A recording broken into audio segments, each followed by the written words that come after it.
to a can of plant. Nes ti gael copi neu na, sy'n bot. Beth oedd enw fe? Sa'n cofio. 3 gwd 8 yw e? Sa'n cofio beth.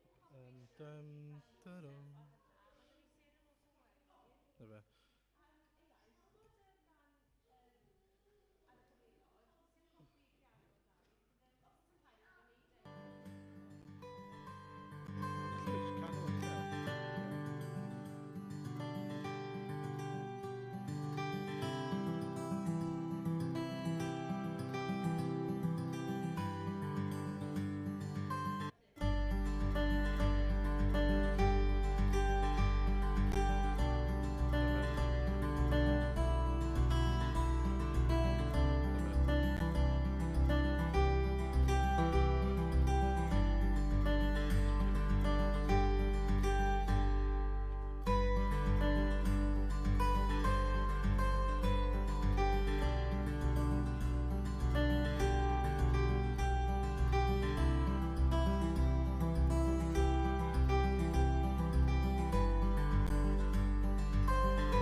Wel, bore da. Bore da. Croeso i'r Oedfa bore yma. Gobeithio bod chi sydd yn cael cyfieithu yn gallu clywed cyfieithydd yn iawn. Gret. Mae'n hyfryd gallu dod at ein gilydd i eto cael dod a cael Oedfa deulu fach gyda'n gilydd i ddathlu yn Nadolig. Yn gyntaf, chydig o goeddiadau, jyst i chi gwybod beth sy'n digwydd wythnos yma. Dim ond 3 pheth sydd ymlaen o'r wythnos yma. Cwrdd gweddi, dydd Mercher, fe mi ar y sgrin i chi. Cwrdd gweddi dydd Mercher am 6 o gloch. Dydd Sadwrn wedyn, chi'n gwybod, diwrnod arbennig yna, diwrnod Nadolig, 5:20. Mae hwnna am 9 o'r gloch, Oedfa Nadolig ddwyieithog, Oedfa chydig bach yn fyrrach na'r arfer. Ac yna dydd Sul bydd 1 oedfa, dyma'r peth sy'n wahanol, am hanner awr wedi 10, a bydd hwnna'n oedfa ddwyieithog hefyd. Felly, plis triwch cofio reina, 6 o gloch dydd Mercher, 9 o'r gloch dydd Sadwrn, hanner awr wedi 10 o'r gloch dydd Sul. A dim ond 1 oedfa wedyn ar ddydd Sul. Dyna ni o ran y digwyddiadau. Nawn ni weddio a cyflwyno'r gwasanaeth i ofal ein Duw ni. Arglwydd yw ni'n llawenhau i gael bod yn cwmni'n gilydd arglwydd ac i gael dod yn bennaf i dy geisio di eto ac i dy addoli di. Arglwydd wrth i ni'n neud hynny, ni'n gweddio y byddu di yn ein cynorthwyo ni, yn ein nerthu ni trwy ysbryd glân, i dy addoli di fel wyt ti'n deilwm, ac arglwydd y byddu di yn dangos rhywbeth ohono ti dy hunan i ni eto heddiw. Gweddio dros y plant arglwydd wrth iddyn nhw gymryd rhan, ac i ni gyd arglwydd, y byddwn ni gyd yn cael mwynhau hyfrydwch y newyddion da sydd o lawenydd mawr i'r holl fyd. Felly arglwydd, bydd gyda ni a bendithio ni, plis, mwyn denw. Amen. Iawn, ni'n ganu yr emyn cyntaf ar y sgrin te, wele cawsom y Meseia, cyfaill gwerthfawroc erioed, ar fi Moses a'r proffwydi, ddweud amdano cyn ei ddod. Nw'n ni sefyll i ganu.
Ni wedi ganu eto gyda'n gilydd nawr.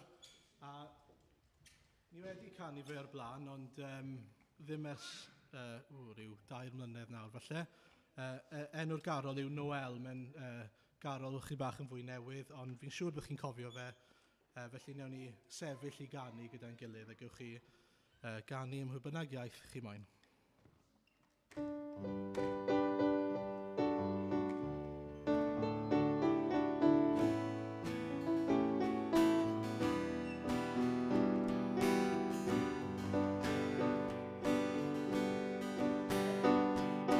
Loving carnate love divine, star and angels leave the sign. Bow to babe on bended knee, the Saviour of humanity. Unto us a child is born, he shall reign forevermore. Noel, Noel, come and see what God has done. Noel, Noel, the story of amazing love, the light of the world given for us. Noel,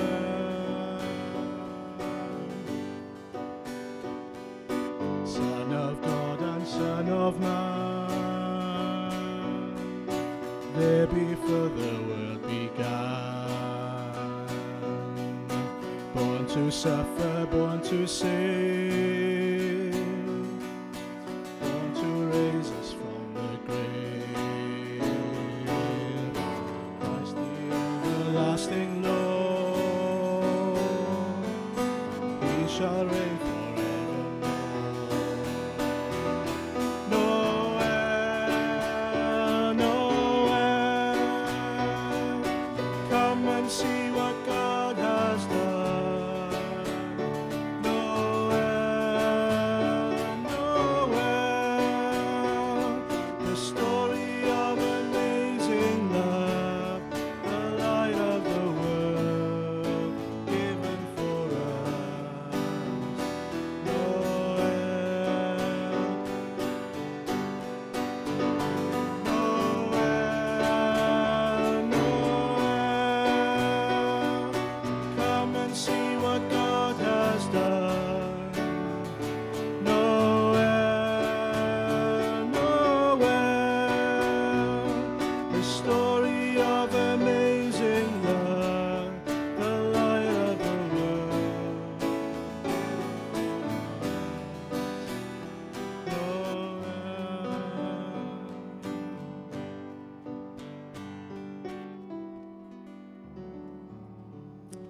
Cymerwch sedd, take a seat.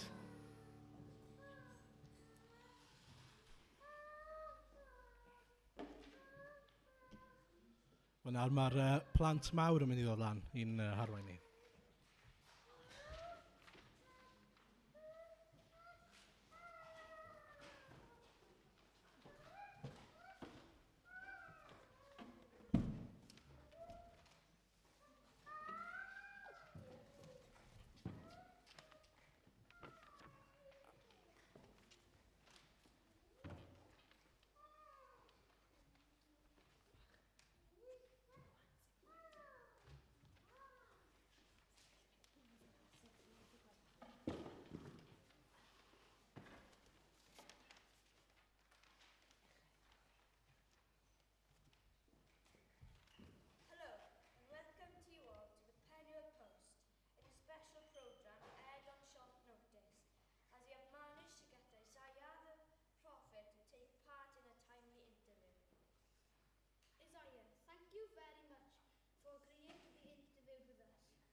enthroned above the circle of the earth. He stretches out the heavens like a canopy, and spreads them out like a tent to live in. He who brings out the starry host, one by one, and calls forth each of them by name. Because of his great power and mighty strength, not one of them is missing. Thank you for enlightening us with such a thorough answer. Next question, and perhaps Moses can answer this one. If Jesus was sitting enthroned in the heavens, why was he sent from there by God? Oh yes, a very good question indeed. Well, you are familiar with Adam and Eve, your great-great-great-grandparents, yes? Well, Eve was tempted by the devil, who put on a snake costume. When the woman saw that the fruit of the tree was good for food and pleasing to the eye, and also desirable for gaining wisdom, she took some and ate it. She also gave some to her husband who was with her, and he ate it. Then the eyes of both of them were answered. No, the mouth of them were opened, and they realized they were naked. God asked, "Where are you?" Adam answered, "I heard you in the garden, and I was afraid because I was naked. So I hid." And he said, "Who told you that you were naked? Have you eaten from the tree that I commanded you not to eat from?" The woman said, "The serpent deceived me, and I ate." So the Lord God said to the serpent, "Because you have done this, I will put enmity between you and the woman, and between your offspring and hers. He will crush your head, and you will strike his heel." Wow, so he really had to come to rescue us then. And he was the one who would crush Satan's head, right? That was a great plan. But forgive me for asking, what difference has it made that Jesus came to rescue us? Well, young man, the people walking in darkness have seen a great light. On those living in the land of deep darkness, a light has dawned, to us a child is born. To us a son is given, and the government will be on his shoulder, and he will be called Wonderful Counselor, Mighty God, Everlasting Father, Prince of Peace. Okay, so to be clear, he came as a baby, but there is no mention of crushing the devil in the Christmas story. In fact, Herod seemed to be doing the devil's work when he kills all those babies when he tried to find Jesus. How can we be sure Jesus came to rescue us? Fair point. Well made, young man. However, after Christmas, Easter comes, yes? Oh yeah, yes, of course. When Jesus was crucified. Yes, he was despised and rejected by mankind, a man of suffering and familiar with pain. Surely he took up our pain and bore our sufferings. He was pierced for our transgressions. He was crushed for our iniquities. The punishment that brought us peace was on him, and by his wounds we are healed. He was oppressed and afflicted, yet he did not open his mouth. He was led like a lamb to the slaughter, and as a sheep before its shearers is silent. So he did not open his mouth. For the transgressions of my people he was punished. He was assigned a grave with the wicked, and with the rich in his death, though he had done no violence, nor was any deceit in his mouth. Am I right in saying it did not end there? Jesus couldn't have crushed the devil's head if he himself was dead too. What do you say, Moses? That is correct. He rose from the dead on the third day after he was crucified. He crushed the devil's head, all right, and he is alive today. That is correct. Okay, so I suppose the only question left to ask is, if Jesus is alive today and at the right hand of God, what next? Of the greatness of his government and peace there will be no end. He will reign on David's throne and over his kingdom, establishing and upholding it with justice and righteousness from that time on and forever. So the prospects for all who believe this are great. And everyone at home watching this interview, you heard it here. Everyone who calls on the name of the Lord will be saved. Thank you.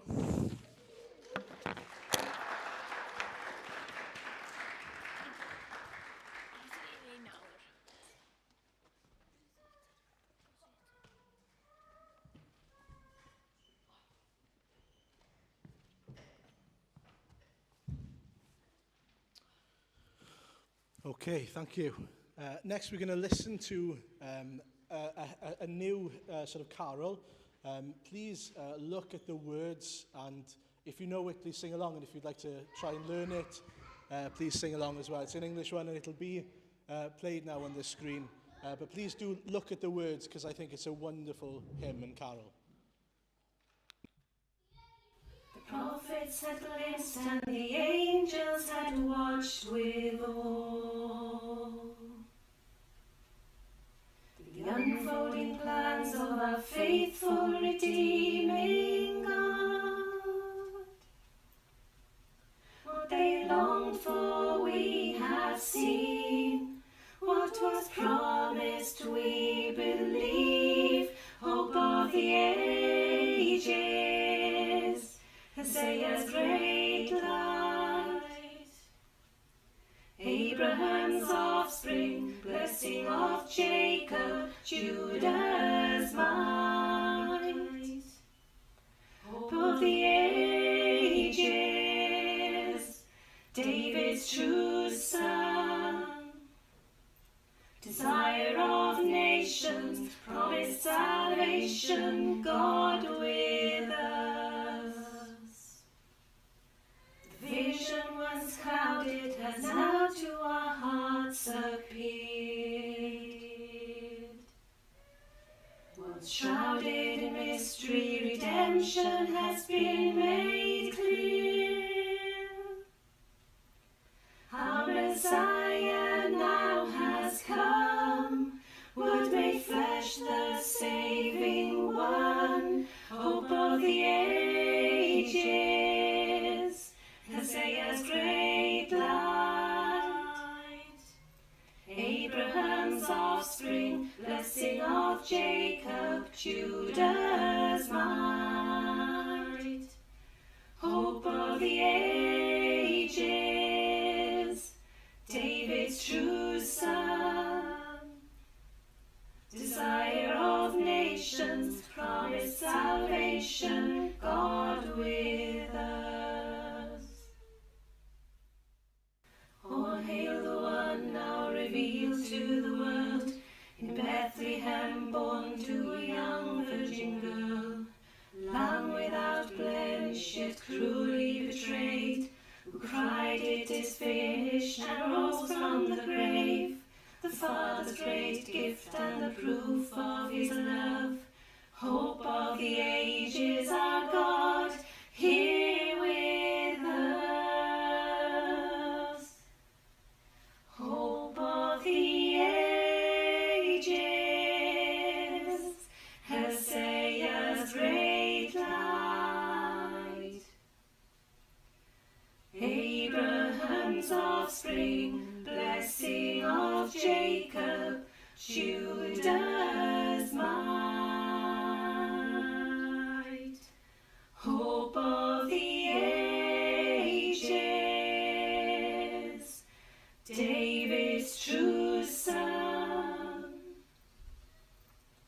desire of nations, promised salvation, God with us. Desire of nations, promised salvation, God with us.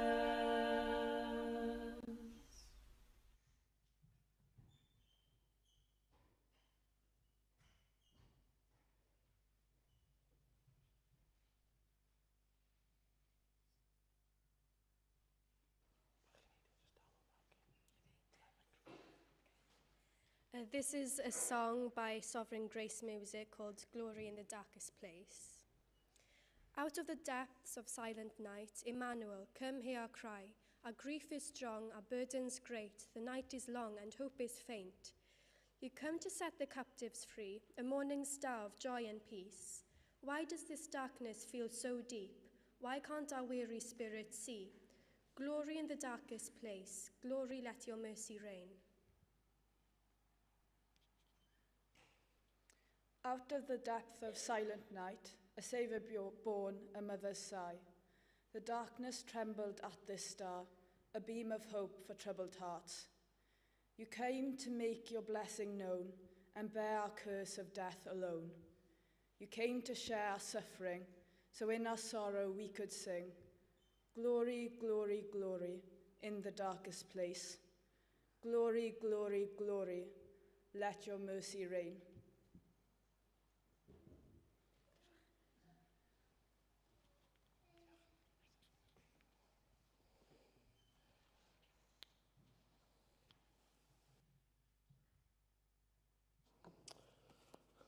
Thank you very much. Oh, hello.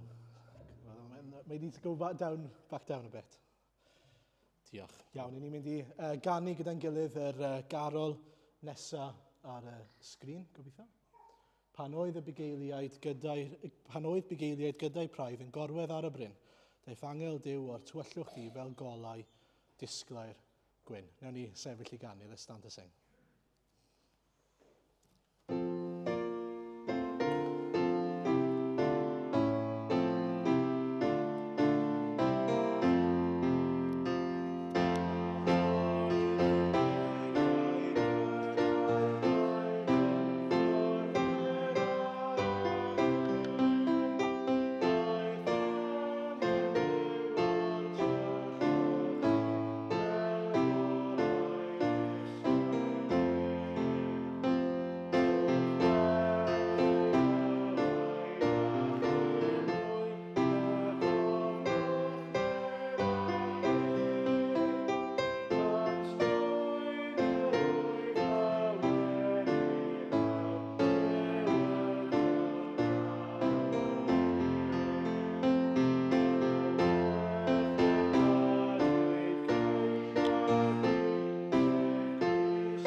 Sedd.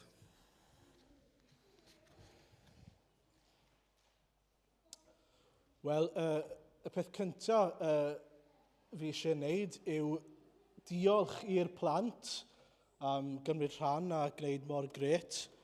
A mae gyda ni rhywbeth bach i roi i'r plant i gyd yn rhodd bach. Nid yn unig am heddi, ond am ei ymrwymiad nhw i ein eglwys ni dros y flwyddyn diwetha. Dwi ddim wedi bod yn rhwydd. Ni ddim wedi gallu gwneud ysgol Sul a sawl pethau eraill byddwn ni wedi hoffi wneud, ond i chi dal wedi bod yn hynod o ffyddlon yn enwedig yn y capel. Felly ni'n diolch yn fawr i chi am hynny. Pwy sy'n dod gyntaf?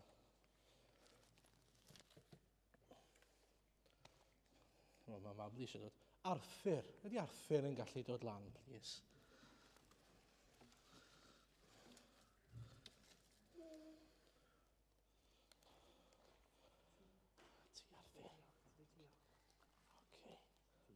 Croeso. Hannah.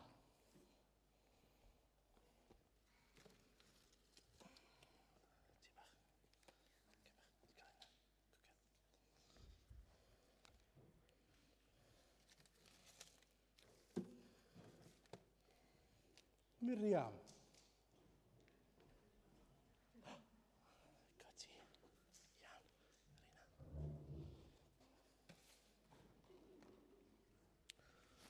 Mabli. Sy'n eisiau mablu ddod dan? Ti'n mablu dy ganig? Just rhaid am it. Just...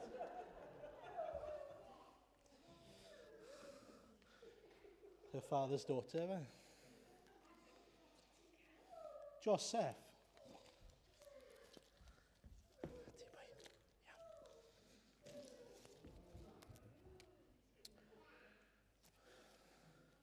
Ezra a Teifi, ond geith Teifi falle mynd â nhw i'r ddoi o chi, fe? Ti'n lan, Teifi?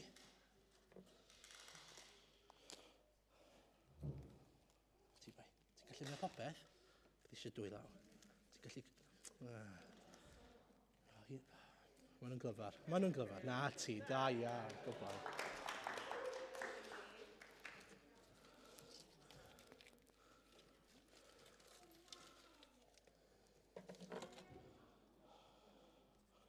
Nawr te. Y plant mawr, Maxen. Chi'n cael rhywbeth bach i ddewis eich hun. Eilis?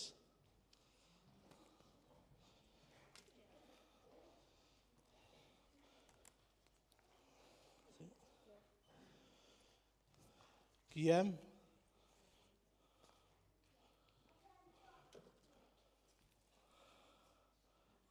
Martha?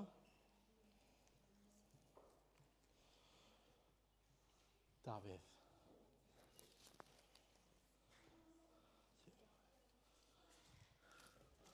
Gobeithio bod mwy o chocolates dy fi.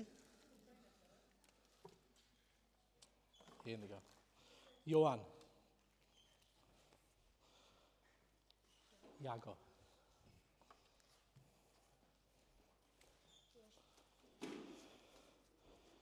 A dyna ni fi'n credu o ran pwy sydd yma, felly nhw'n rhoi clap mawr iddyn nhw, diolch yn fawr iawn.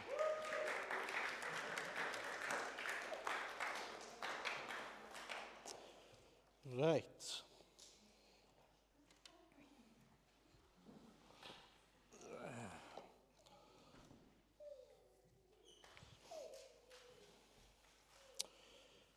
Cyn bod fi'n siarad am funud bach, ni'n mynd i ddarllen, os allwn ni gael y darlleniad lan, please.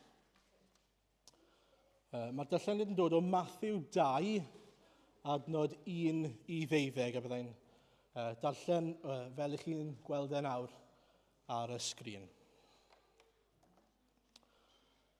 Wedi Iesu gael ei eni ym Methlem Judea, yn nyddiau'r brenin Herod, daeth seryddion o'r dwyrain i Jerusalem. Mae da fi.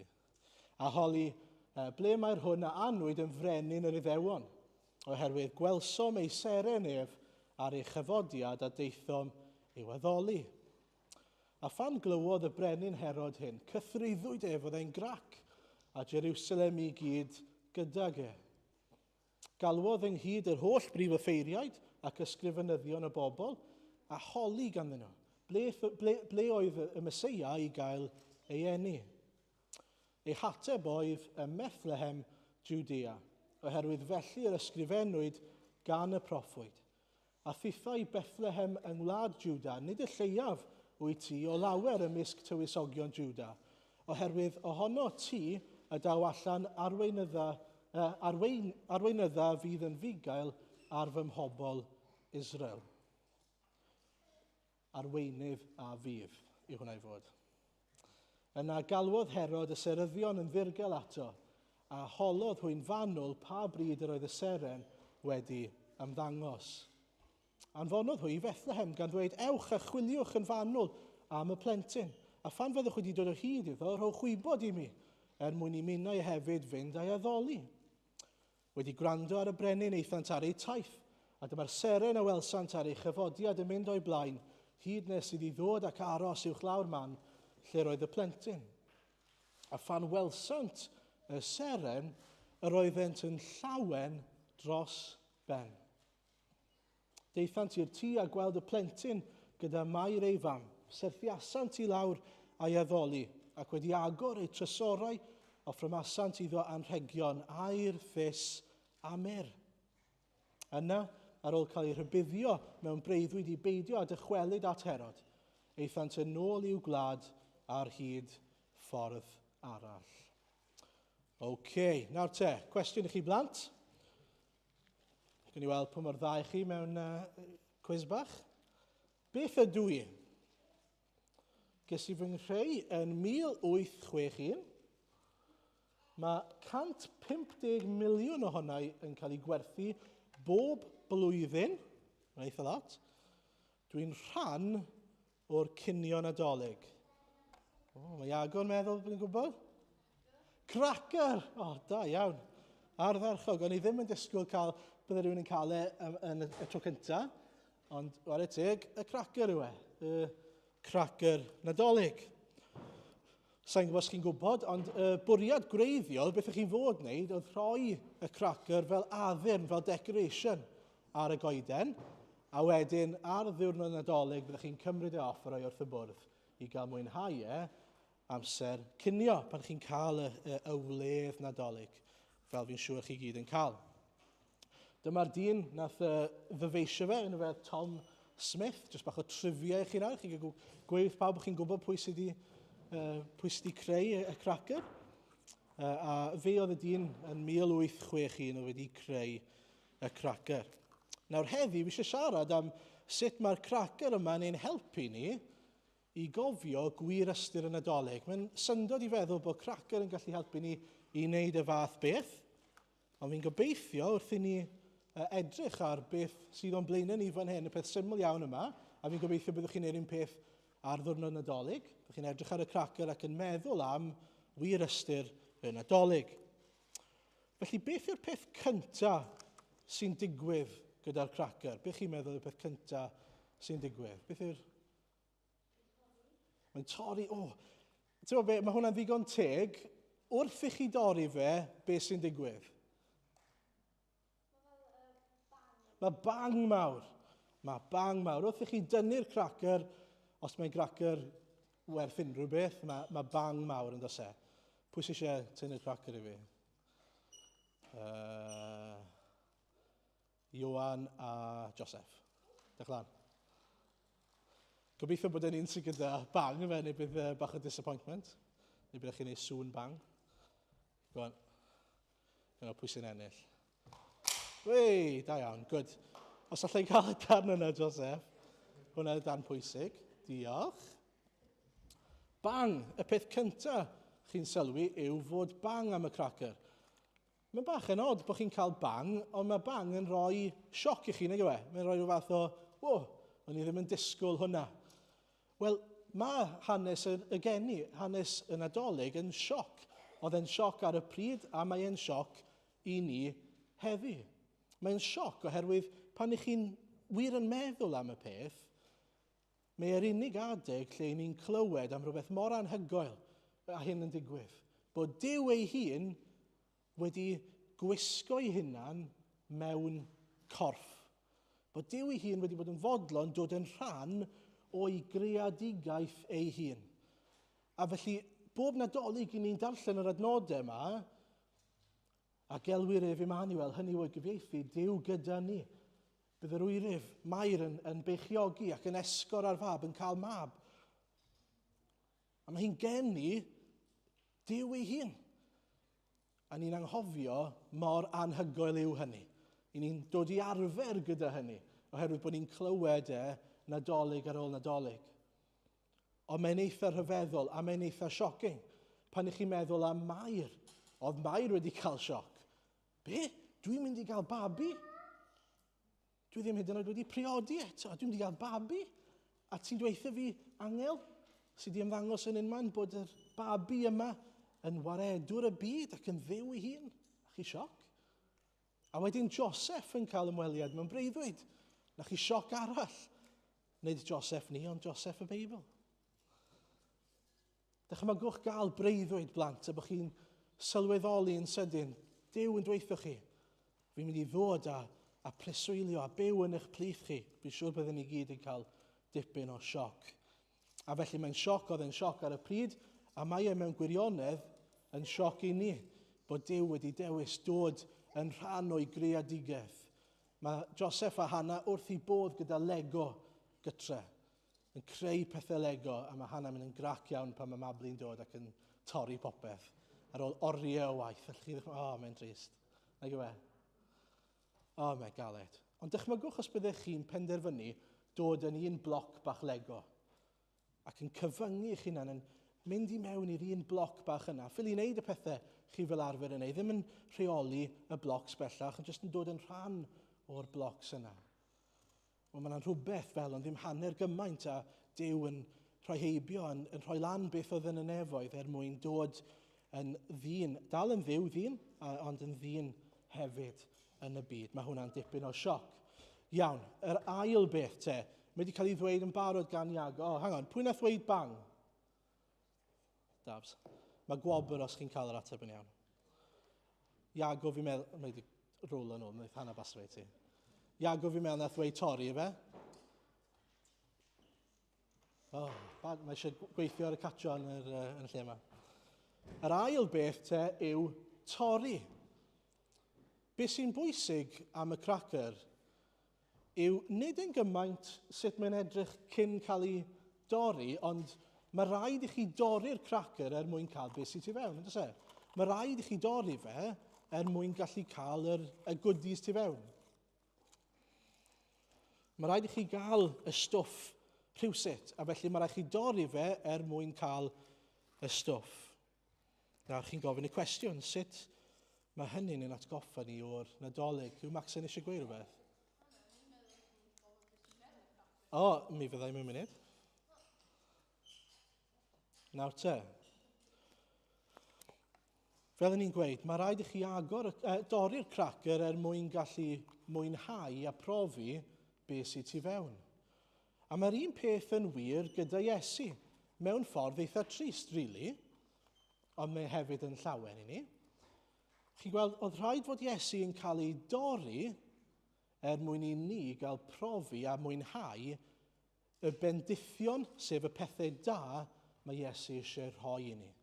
Oedd rhaid fod Iesu, mae'n dweud ei hunan yn y Beibl, mae adnod fyna i ni'n aml yn cael yn clywed adeg y cymyn, lle ni'n dweud, mae Iesu ei hun yn dweud wrthyn ni, hwn yw fy nghorff a hwnna dorri'r drosoch chi. Yr hyn sy'n cael ei dorri droso ni. A mae hwnna'n beth rhyfedd i weid, nag yw e? Bod e'n cael ei dorri drosto ni.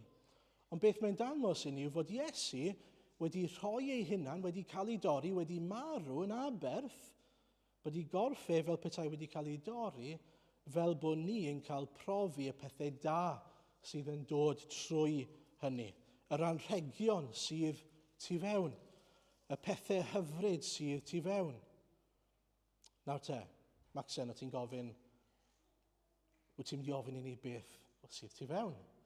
O dyma'r pethau ni'n eisiau gwybod, efe? Beth sydd y tu fewn, Maxen? Ti eisiau dyfalu beth yw'r peth cyntaf sydd fi lawr yma?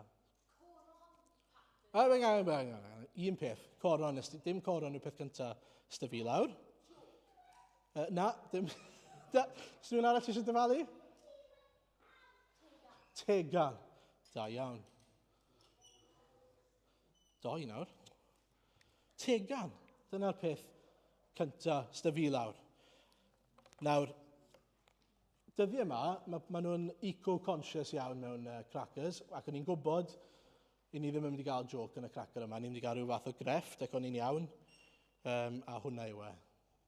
Sy'n eitha trist, rydyn ni, chi'n mynd cael anreg rhagor, hwnna'n eitha trist. Ond fel arfer, os chi'n prynu cracker eitha da, rhywbeth fel hyn chi'n cael efe. Rhywbeth fel y teganau yma, rhywbeth bach. A rili, dyn nhw ddim yn para yn hir, a fel arfer maen nhw'n y bin amser swper ar diwrnod Nadolig, achos bod mam yn penderfynu, wel mae'r ein jyst yn cymryd lle, a chi beth yn mynd i iwsio nhw to, a mae'n rhoi nhw'n y bin, quite right. Ond dychmygwch nawr cael rhoddion da. Dychmygwch os byddech chi'n agor cracker, a byddech chi'n cael rhywbeth fel hyn. Sori, dy'r llun ddim yn glir iawn. Ond dychmygwch os bydd yna set o allweddi, sy'n edrych yn eitha posh yn y cracker. A cwestiwn arall i chi nawr, am eto gwobr. Dyma 5 peth, yw'r peth yn y canol top, just casgliad yw'r yna. Fys chi ddyfalu beth byddai cyfanswm, total, rhif, swm, y cyfan o'r ein gyda'i gilydd. A gewch chi wobr o ddoi. Siocled os chi'n gywir. Iago.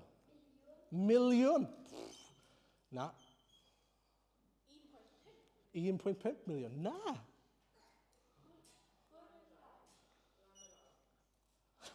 Beth yw hyn? Higher or lower? Higher. Uwch. Iwan. 2 filiwn. Anghywir. Falle na i helpu chi mas. Yn y llun, mae chi Aston Martin DB9. Eitha posh. Mae gyda chi super yacht. Wel, rhywle rhwng yacht a super yacht, really. Mae'n rhoi mwy i gael. Mae gyda chi Rolex. Mae gyda chi silver fountain pen gyda inlay o ryw garreg arbennig, diamond encrusted. Nawr te, stuff of dreams. A mae gyda chi Swarovski diamond necklace. Pwy sy'n eisiau dyfalu? Davs? 50 million, anghywir, way off. Lawr. Pwy fynnag sy'n cyrraedd y miliwn agosau gewch chi?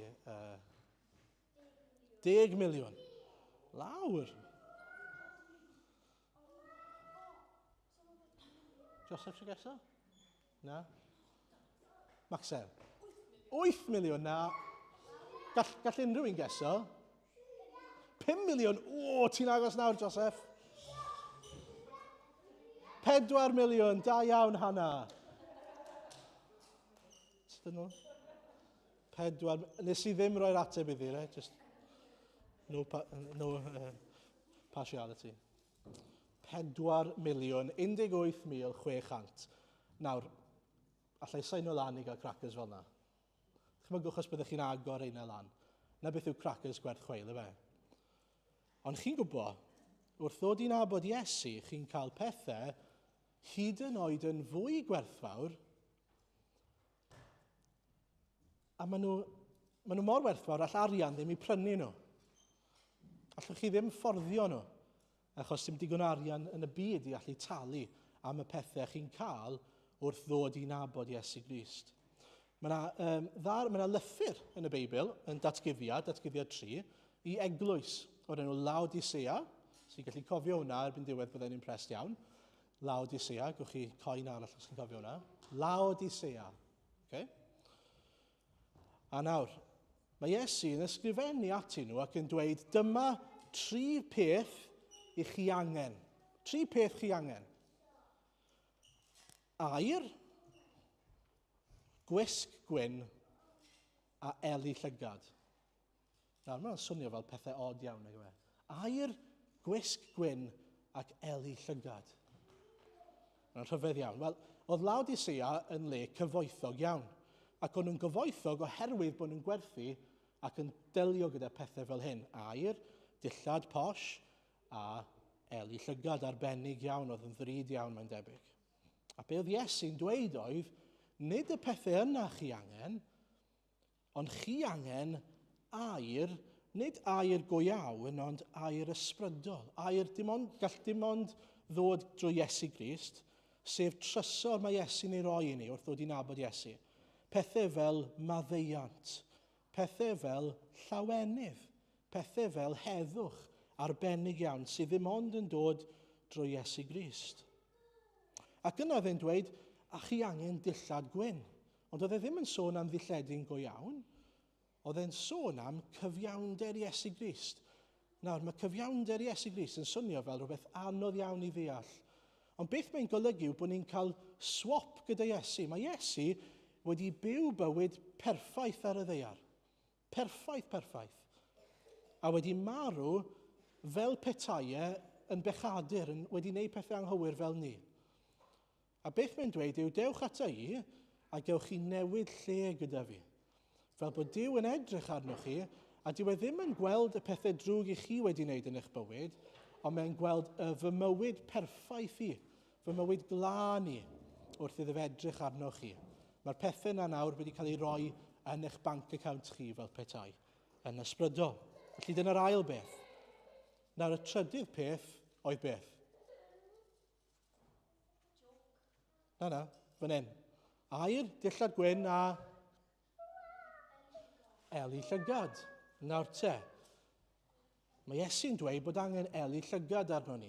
Eli llygad yr ysbryd glân mewn sôn am, sef fod yr ysbryd glân yn dod, sydd yn ysbryd, ac yn agor ein llygad ni, glanhau ein llygad ni, fel bod ni'n gallu gweld pwy yw Iesu a pwy ydy ni. Bod ni'n gallu gweld bod ni yn bechaduriaid, bod ni wedi pechu, ond bod ni hefyd yn gallu gweld mor hyfryd ydy Iesu a yr efengil, y newyddion da. Nawr te, o ti o flaen y gad, ond ti'n iawn, y peth nesaf yw joc. A nawr, mae nain Hannah Joseph a Mabli wedi helpu ni mas fan hyn. Hwn yw hoff joc nain Joseph a Hannah Mabli, a hi sydd wedi wneud e, mae'n Helen Trahan original. Bydd i ddim yn hapus wedi gweud na, yn symats. Dyma'r joc, pwy sy'n gallu dyfalu beth yw'r punchline? Beth sy'n felyn ac yn hedfan trwy'r coed. Mae'n fod yn adoligaidd yn sy'n credu bod e.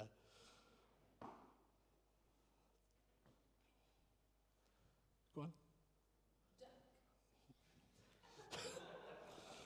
Na, ddim duck yw e, na. Beth sy'n felyn ac yn hedfan trwy'r coed? Chi'n gallu meddwl? Unrhyw un yn gallu meddwl yn plant mawr? Haul? Haul yn hedfan trwy'r coed? Pwy sy'n hedfan trwy'r coed?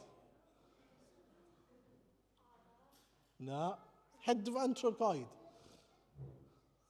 Hedfan trwy'r coed. O! Winnie the Pooh.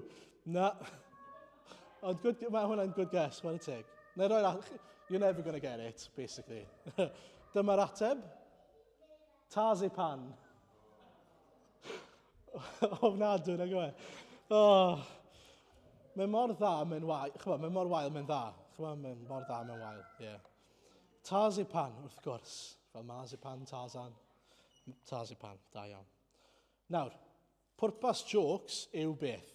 Wneud i ni chwerthin. Bod ni yn cael rhywfaint o lawenydd yn ein bywyd ni. Nawr, sut mae hynny'n wir am Iesu? Wel, mae e'n dod â llawenydd i ni. Cwpl o adnodau. Yn gyntaf, yn clywed pan mae'r bugeiliaid yn cael ymweliad gan yr angylion, bod nhw yn dod â newydd da am lawenydd mawr i'r holl bobl. Newyddion da o lawenydd mawr. A wnaethon ni glywed yn y darlleniad pan wnaeth yr doethion weld y seren, oedden nhw yn llawen iawn. Nawr, beth mae hwnna'n dweud wrthyn ni? Wel, bod y newyddion fod Iesu wedi dod yn achubwr i'r byd, bod y broses o achubiaeth o cael ein achub wedi dechrau, mae hwnna'n newyddion da. Dychmygwch bod chi'n stuck yn y mynyddoedd rhywle a chi wedi galw mas am SOS. Chi wedi galw mas, mae angen help arno i. Fi'n stuck fi ar goll, stym bwyd y dio dy fi, ac yn sydyn chi'n gweld helicopter yn dod drosto. A wedyn chi'n gweld y dyn yma'n dod lawr a maen nhw'n gollwng, chi'n gallu gweld e just about fyna, maen nhw'n gollwng rhyw linyn lawr, rhyw raff lawr, mwyn gallu gollwng y dyn i lawr neu'r achubwr i lawr, mwyn gallu achub y person yn y gwaelod. Nawr dyma beth mae'n fel. Byddwch chi yn edrych ar yr helicopter yna ac yn meddwl, waw, diolch beth, fi'n llawen. Achos fi'n gwybod bod rhywun wedi dod lawr i'n achub i. Yr un peth ni'n edrych ar hanes y Nadolig a ni'n meddwl, waw, mae'n newydd da o lawenydd mawr. Pam? Oherwydd fod Iesu wedi dod i lawr i'n hachub ni. A beth sy'n gret yw fod gyda fe y llinyn yna fel petai i fynd â ni yn ôl at Dduw yn y nefoedd. Fe yw'r un, mae'n dweud fi yw'r ffordd y gwirionedd a bywyd, sneb yn gallu mynd at y tad ond trwyddo fi. Felly mae gyda fe rhyw fath o direct line, y llinyn yna, yn ôl at Dduw yn y nefoedd. Newyddion da iawn o lawenydd anferthol, os chi'n gofyn i fi. Nawr, y peth ola, beth yw'r peth ola sydd mewn cracker? Maxen? Coron. Da iawn. Coron. Ar adeg y Nadolig, mi fyddwn ni'n gwledda yn ein coronau, fi'n siŵr, fel brenhinoedd a brenhinesau. Nawr, sut mae hwnna'n yn atgoffa ni o hanes y Nadolig te? Wel, yn gyntaf, mae'n bwysig bod ni'n cofio hyd yn oed fel babi bach oedd Iesu'n frenin. Oedd e dal yn frenin y byd i gyd. Dyma mae'r doethion yn atgoffa ni ohono fe. Maen nhw'n mynd at Herod, at y palas lle mae brenin i fod byw, a be maen nhw'n gofyn? Ble mae'r hwnna anwyd yn frenin yr Iddewon? Maen nhw'n gweud, dyma'r brenin, dyma'r un chi angen. Dyma'r un i ni wedi dod i addoli. A ar ddiwedd y Beibl yn datguddiad mae'n dweud wrthon ni bod Iesu yn frenin brenhinoedd ac arglwydd arglwyddi. A be mae hwnna'n golygu? Wel, weithiau mae gyda chi frenhinoedd gwahanol yn dos mewn gwledydd gwahanol. A falle bod nhw'n meddwl, wel, i fi yr un mor bwysig a brenin arall. Ond does neb yn frenin ar Iesu. A does na neb ar yr un lefel a Iesu. Fe yw y bos o bob bos, brenin brenhinoedd. Ond beth sta hynny i wneud â ni yn gwisgo coron? Pam bod ni yn gwisgo coron te? Wel, yn anhygoel, mae'r Beibl yn dweud, os i ni yn adnabod Iesu Grist a wedi derbyn Iesu Grist, i ni hefyd yn cael bod yn rhan o'r teulu brenhinol yna. I ni hefyd yn cael derbyn coron. Mae'n cael ei alw'n coron y bywyd. Ond byddwn ni, mae'r Beibl yn dweud, yn cael gair eitha mawr, teyrnasu. Cael bod gyda Iesu yn rheoli dros rhai pethau yn y nefoedd. Dau beth yn benodol, mae'n dweud, yn datguddiad 5, mae'n dweud y byddwn ni'n rheoli dros y ddeiar gyda Iesu. Mae hwnna'n eitha anhygoel, bod ni'n cael bod yn frenhinoedd dros y ddeiar gyda Iesu. Ond yn ail, mae hefyd yn dweud y byddwn ni'n teyrnasu dros ein pechod ni.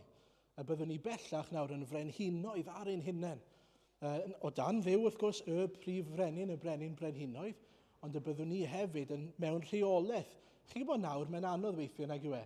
Bod ni'n Gristnogion, os ni'n nabod Iesu Grist, i ni dal yn pechu, i ni dal yn gwneud pethau sydd ddim yn plesio Duw. Ond mae dydd yn dod pan fyddwn ni yn plesio Duw trwy'r amser gyda'n holl fywyd. OK. Dyna ni, y prawf nawr. Pwy sy'n cofio y 5 peth heddi? 5 peth, nes i sôn amdanyn nhw, a fi eisiau nhw mewn trefn. Beth oedd y peth cyntaf? Na. Na. Beth oedd y peth cyntaf? Y bang, da iawn, y bang. Sioc da yn Nadolig. Yn ail? Torri ar dderchog. Cafodd Iesu ei dorri mwyn i ni dderbyn ei roddion e. Yn drydydd? Tegan. Be mae'n atgoffa ni o? Rhaid ti ar y spot. Be mae'r tegan yn atgoffa ni o? Beth yw y tegan? Chi'n cofio y 3 pheth i'r eglwys a Iesu wedi ysgrifennu atyn nhw? A beth enw'r eglwys? Cywir? Eli llygad? Aur a gwisgwyn, da iawn. Rhoddion Duw all arian ddim prynu ar ein cyfer ni, sydd yn dangos i ni y pethau mae Duw wedi rhoi i ni yn Iesu Grist. Maddeuant, llawenydd, heddwch, cyfiawnder Iesu a Eli, yr Ysbryd Glân. Nesa, yn bedwerydd. Joc, llawenydd. Llawenydd yn ein calon ni o wybod mae Iesu Grist wedi dod i'r byd i'n hachub ni. A ni'n gallu edrych ymlaen at y Pasg a gwybod bod e wedi ei wneud. Mae wedi gorffen y gwaith yna. Yn ola? Coron. Coron yn atgoffa ni bod Iesu yn frenin, wastad wedi bod yn frenin, ond bod e wedi dod yn dlawd, yn fabi bach, mwyn i ni gael coron y bywyd, mwyn i ni gael teyrnasu gyda Iesu dros y ddeiar a dros ein pechod ni. Felly dyna'r 5 peth i chi. 5 peth i'n atgoffa ni yn y Nadolig yma. O pwy yw Iesu, beth mae wedi dod i wneud y gwir ystyr yn y Nadolig. A fi eisiau chi, ar adeg y cinio Nadolig yna, pan chi'n agor y cracer, trio cofio. Okay? Dyma her chi eleni. Trio cofio beth yw y 5 peth yma. A wedyn, nid jyst trio cofio, Diolch i ddiw. Diolch i ddiw ac addoli Duw am y 5 peth.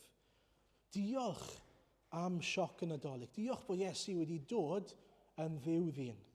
Diolch bod Iesu wedi ei dorri droson ni. Diolch bod Iesu wedi rhoi yr holl roddion arbennig yma i ni. Diolch am y llawenydd sydd yn ein calon ni oherwydd Iesu ar y fengil. A diolch bod yna wobr yn edrych o'n blaenau ni a bod ni'n frenhinoedd yn barod gyda Iesu oherwydd bod e wedi dod yn dlawd, yn frenin tlawd ein mwyn ni. Ond mae rhaid i fi weid hyn. Does dim ond rhai o'r pethau yma allwch chi ddiolch amdanyn nhw, oni bai bod chi'n nabod Iesu eich hun. So mae yna rai pethau allwch chi ddiolch amdanyn nhw, hyd yn oed os chi ddim yn nabod Iesu. Allwch chi ddiolch i Iesu am ddod i'r byd. Chi ddiolch i Iesu am sioc y Nadolig. Ond allwch chi ddim diolch am yr rhoddion, oni bai bod chi wedi derbyn yr rhoddion yn y lle cyntaf. Allwch chi ddim diolch am y goron, oni bai bod y goron yn aros amdano chi.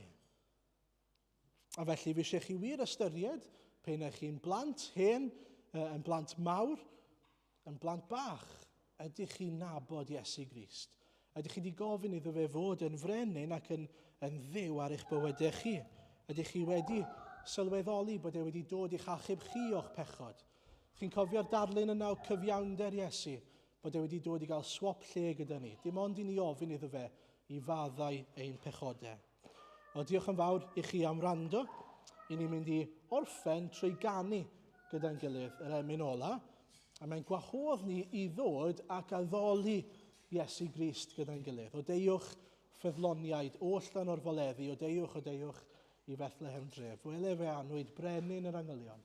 O deiwch ac addolwn yn ei ddod at ein gilydd ac addolwn Crist o'r nef. Nawn ni sefyll i ganu.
Felly arglwydd i ni'n diolch i ti am dy air i ni eto, diolch am yr oedfa hyfryd yma.